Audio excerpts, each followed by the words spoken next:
السلام عليكم ورحمة الله تعالى وبركاته. كنتمنى تكونوا بخير وعلى خير، ورمضان مبارك على الأمة الإسلامية جمعاء. معكم أمل، وانتم دابا كتشوفوا قناة انجليش اونلاين. لأول مرة غادي يكتشف هذه القناة ما ينساش يضغط على زر الاشتراك ويفعل جرس الكل باش يتوصل بجميع الإشعارات في الوقت. ومن طبيعة الحال اللي عجبو محتوى القناة يحاول يحط لي لايك وكومنتير زوين، هكذا كتشجعوني باش كنزيد نفكر في فيديوهات اخرى ونفكر في دروس اخرى اللي غادي تفيد التلاميذ. وما تنساوش بارطاجيو لي فيديو مع الاهل والاصدقاء. فيديو اليوم غادي يكون جد مهم، كيخص تلاميذ السنه الثانيه بكالوريا اللي تابعهم الامتحان الوطني. وغادي نتكلم فيه على مجموعه من الحوايج اللي ضروريه واللي كيتجاهلوها التلاميذ. اليوم بغيت نسلط عليها الضوء باش يستافدوا التلاميذ وان شاء الله تكون نتيجه جيده. بطبيعه الحال التلاميذ خصهم يجيو مستعدين وحافظين وبزاف ديال الحوايج باش يجتازوا الامتحانات يعني في ظروف جيده. ولكن كينساو واحد الحاجه مهمه، هي كيفيه التعامل مع ورقه الامتحان. دونك هذا غادي يكون هو موضوع فيديو اليوم. غادي نحاول نشرح لكم بواحد المثال، واحد النموذج ديال الامتحان الوطني باش هكذا تفهموا اكثر. اذا ورقه الامتحان الوطني الخاص باللغه الانجليزيه كتكون على هذا الشكل، كتكون متكونه من 5 صفحات. هذه الصفحه الاولى والصفحه الثانيه والصفحه الثالثه والرابعه والخامسه. غادي نشرح لكم كل حاجه بوحدها على حده. اذا كما كتشوفوا الصفحه الاولى فيها comprehension 15 points، هادو اسئله الفهم. اوكي، اذا كيكون عندنا واحد التكست بحال هكا. نحاول ما امكن نسلط نوجه الكاميرا على التكست. كيكون نص ولا التكست شد الصفحه كلها كما كتشوفوا.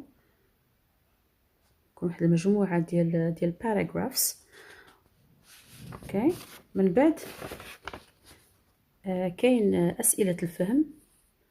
تكون مثلا are these statements true or false, justify, answer these questions, complete the following sentences, find in the text words that mean almost the same as, what do the underlined words in the text refer to. اوكي، وسؤال آخر اللي كيتحط هو choose the right answer. إذا هذا فيما يخص أسئلة الفهم، وهي على 15 نقطة. من بعد كتكون أسئلة اللغة language. مثلا fill in the blanks with the appropriate words from the list. fill in the blanks with the appropriate words from the list. كذلك give the correct form of the words in brackets. Put the verbs in brackets in the correct tense. Rewrite the sentences beginning with the words given. Choose the most appropriate response. What would you say in the following situations? إذا أسئلة language أو أسئلة اللغة كتضمن vocabulary, grammar and communication.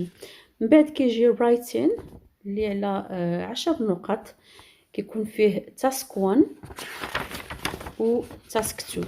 ردوا بالكم لهاد المسألة، راه المواضيع بجوج إجباريين ماشي مواضيع اختيارية. إذا task 1 مثلا كيكون عندك complete the following paragraph على 4 ديال النقط. كيكون موضوع تاني إجباري task 2، كيعطيوك مثلا بحال هذا الموضوع هذا، وخصك انت تكتب هنايا. اوكي، تكتب an email to the president، ومره ديال لك دير سو اور مادام، خصك تكمل باحترام التوضيب ولا اللاياوت ديال الايميل. اوكي، دونك من بعد ما خدينا فكره على ورقه الامتحان كيفاش كتكون، دابا بغيت نعطيكم واحد المجموعه من النصائح. اول حاجه، اهم حاجه نبداو بها هي language. اوكي، دونك نبداو باسئله اللغه هكذا. كنقدروا نضمنوا واحد المجموعه ديال النقط بسرعه وبسهوله. حاجه اخرى، ملي كون كنجاوب الا لقيت شي سؤال صعب ما نبقاش نضيع فيه الوقت، ندوز الاسئله اخرى الاكثر بساطه والاكثر سهوله. اوكي، اذا نبدا باسئله اللغه هي الاولى. بطبيعه الحال راه عندي اوراق الوسخ، غادي ندير الوسخ ومن بعد غادي نكتب مباشره هنا في الاوراق. بالنسبه للغه الانجليزيه راه مختلفه على المواد الاخرين، كنجاوب في الاوراق هادو اللي كيعطيوني، ماشي كنكتب ما كيعطيوناش اوراق التحرير. اذا ندير الوسخ ومن بعد نقل الاجوبه في الاوراق اللي عاطيني. منين سالي اسئله اللغه ديك الساعه نرجع لاسئله الفهم، نقرا اسئله الفهم كلها قبل ما نقرا التكست، ناخذ فكره على نوعيه الاسئله اللي عندي، ومنهم غناخذ واحد الفكره كذلك على النص. ثم غادي نمشي للنص ونشوف مثلا الا كانوا صور راه غادي يفيدوني. مثلا عندي هنايا animal testing say no to animal testing، عندي عاوتاني هنايا animal testing kills. اذا كتبقى تكون عندي واحد الفكره من خلال الصور. من بعد كندوز لقراءة النص، على الأقل نقرأ النص 3 مرات باش كناخد الفكرة العامة للنص، علاش كيتكلم والأفكار الأساسية إلى غير ذلك. اوكي، من بعد كنبدا نجاوب على أسئلة الفهم. بطبيعة الحال كل سؤال على حدة، ما نتسرعش. مثلا السؤال الأول are these statements true or false justify. دونك هنا في هذا السؤال هذا خصنا نردوا بالنا، خصنا نجاوبوا نقراو الجمل ونشوفوا واش صحاح ولا خاطئين.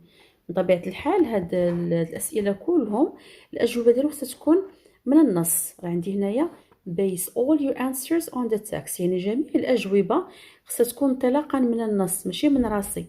الا لا عطاوني نعبر على الراي ديالي حول شي حاجه مثلا كاينه في النص، ديك الساعه راه غادي يكون راه يكون راي شخصي. ما عدا هذا جميع الاجوبه كناخذوها من النص. اذا قلت غادي نقرا الجمل، نشوف الجمله الا كانت صحيحه غادي نكتب true ونعلل الجواب ديالي من النص. كيفاش كنعللوا الجواب؟ كنشوفوا الجمله ولا مجموع الكلمات اللي كيبينوا ان هاد ستيتمنت راها صحيحه او لا ترو. نفس الشيء اذا كانت خاطئه غادي نكتب فولس ومن بعد غادي نعلل الجواب ديالي من النص.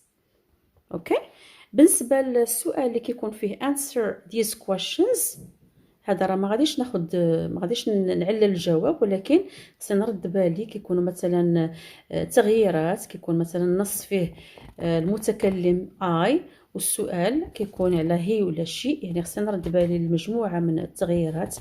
questions مثلا فيهم auxiliary does ولا did، خصني نحول الفيرب اما البريزنت ولا past على حساب التنس اللي فيه الاوكسيلري الى غير ذلك.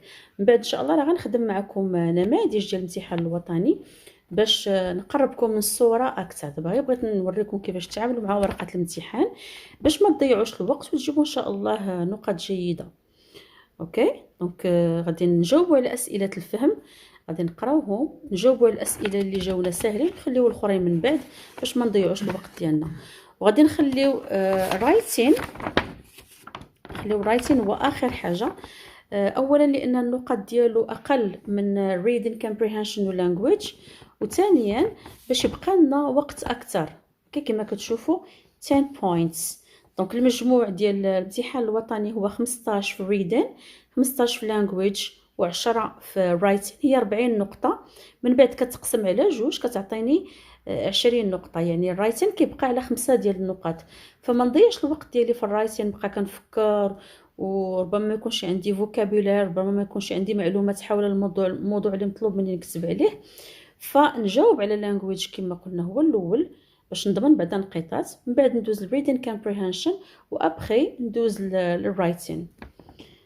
اوكي، دونك كنتمنى المعلومات اللي جيت بها في هذا الفيديو تكون فاتكم.